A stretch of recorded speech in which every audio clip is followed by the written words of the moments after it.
This is the M6 lift made by Dannmar, which went out of business in 2020. I bought this in 2018 and owned it for 5 years. At time of purchase, the cheaper MaxJax version was also an option. The M6 had at least 5 automatic safety locking positions. The MaxJax only came with 2, which were manually set with a pin. Also important to some people, the ALI certification. The M6 costed about $200 more and was actually in stock, making it a no-brainer. Like many, I installed this myself, but highly recommend having it done professionally. There are many variables which make problems more likely during installation versus operation. If the concrete is not the proper PSI or thickness, it's a showstopper. The drainage slope cannot exceed a certain angle or it becomes a pain to safely shim the post and level the arms.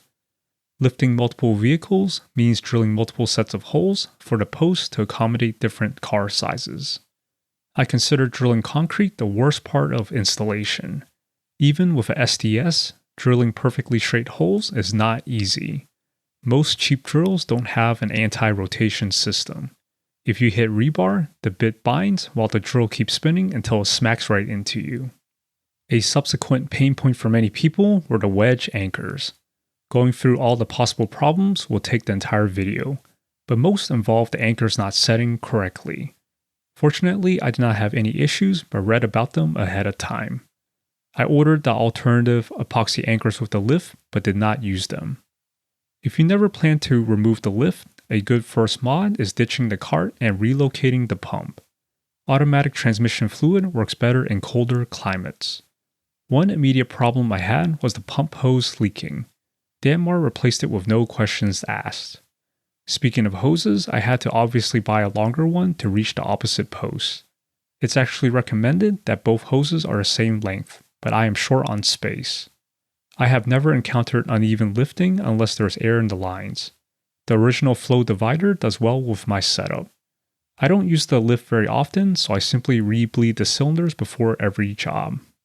If you have a lowered car, you may find the door bottom scraping against these head pins. Not the best design here, so be aware of that. The only other notable issue has cropped up slowly over the past year.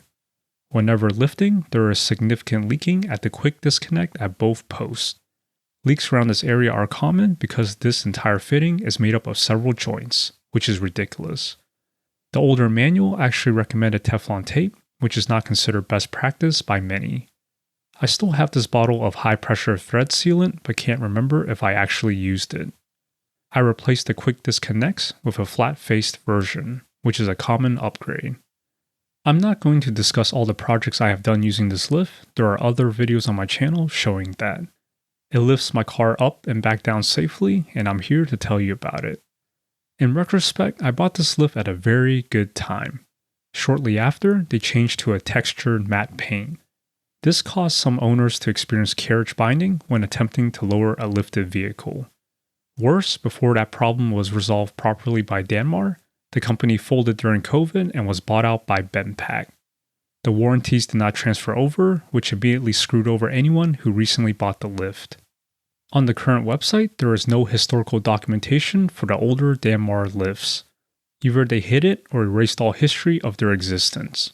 What's hard to hide is the current $4,000 price tag. There is a comparison page with BendPak's improvements. Several of these don't apply to permanent setups. I don't use the cart or move the post around, so nicer wheels don't matter to me. The latest model still uses multi-piece fittings which remain potential leak points. I already discussed my quick disconnects leaking. The website has this upgrade because they know it was a common issue on older lifts. I bought these much cheaper elsewhere. If you are using this lift daily, maybe the quality of life improvements justify the $2,000 price increase. I personally can't see it. Now, if there were proven and documented fatalities due to defects on the older lifts, that's different. Your life is priceless. I have no regrets buying the M6 when it was $2,000, but would not pay $4,000 today. These lifts have long been considered overpriced by many. That's because some full-size 2-post lifts are the same price or cheaper. Most homes do not have 12-foot high garage ceilings. The inventors knew this, made a miniature version, patented it, and slapped on a price premium. With non-existent competition, we pay what is asked. I'm grateful for the invention, but there are drawbacks. At the end of the day, it's a lift. 2 posts have been around forever. What more can they do to it to justify the significant price increases? I can't think of any that would not require significant re-engineering. Most shortcomings have long been addressed by owners themselves before BendPak came around. Share your thoughts down below on what you would like to see in a future MaxJax. A lift has always been the preferred option if you had good concrete in the garage.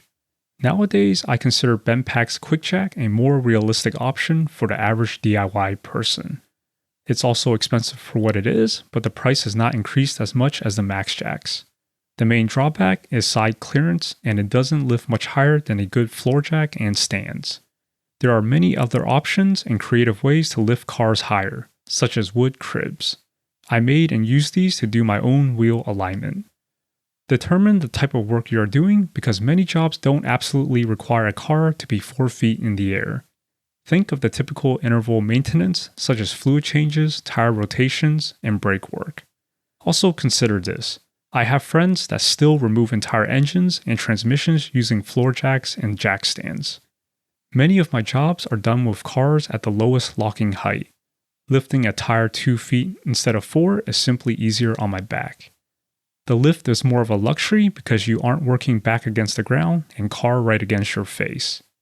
Given the current $4,000 price, you need to do a lot more than oil changes and tire rotations to break even. A lift will not solve existing problems of a low garage ceiling, garage door opener, and rails. Unless you spend additional money fixing these, you won't even get full height lifting taller vehicles. Finally, the really ugly stuff.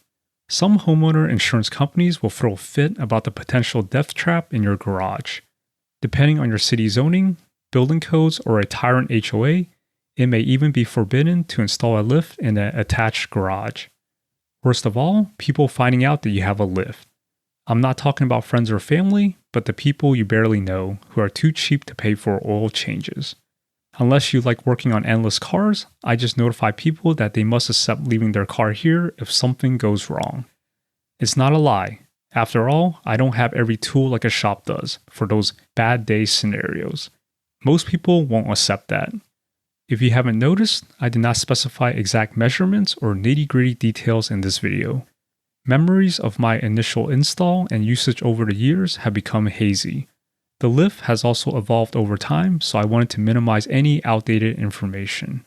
Therefore, please leave any questions in the comments and share your opinions as I'm sure I forgot something. I hope this video helped someone out there today. Happy holidays and see you all next time.